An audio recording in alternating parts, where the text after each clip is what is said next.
నెల్లూరు మూలపేటలోని భువనేశ్వరి సమేత మూలస్థానేశ్వరి స్వామివారి ఆలయంలో రాష్ట్ర పురపాలక పట్టణాభివృద్ధి శాఖ మంత్రి డాక్టర్ పొంగూరు నారాయణ గారు కార్తీక మాసం మొదటి రోజు సందర్భంగా ఆకాశ దీపాన్ని వెలిగించారు. ఈ కార్యక్రమం ఎంతో ఘనంగా జరిగింది.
ఈ యొక్క మూలపేట శివాలయంలో ఈ యొక్క దీపాన్ని వెలిగించే అదృష్టం నాకు కలిగినందుకు మరొకసారి నెల్లూరు ప్రజలకు కూడా ధన్యవాదాలు తెలియజేస్తూ ఆ భగవంతుడి దయ వల్ల ప్రతి ఒక్కరు ఆయురారోగ్యాలతో ఉండాలని, సకల ఐశ్వర్యాలతో ఉండాలని, ఆర్థికంగా అన్ని విధాల నష్టపోయిన రాష్ట్రాన్ని గౌరవమైన ముఖ్యమంత్రి గారి యొక్క ఆధ్వర్యంలో ఈ రాష్ట్రం అన్ని విధాల ముందుకు డెవలప్ కావాలని ఆ భగవంతుని కోరుతున్నాను.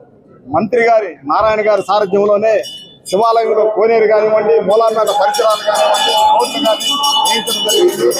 దేవస్థానానికి ముఖ్యంగా కూడా అందరూ భక్తులుగా ఉంటారు. రాష్ట్ర ప్రజలకు, దేశ ప్రజలకు ఆరోగ్యం ఐశ్వర్యాలని ఆ భగవంతుని కోరుకుంటున్నారు.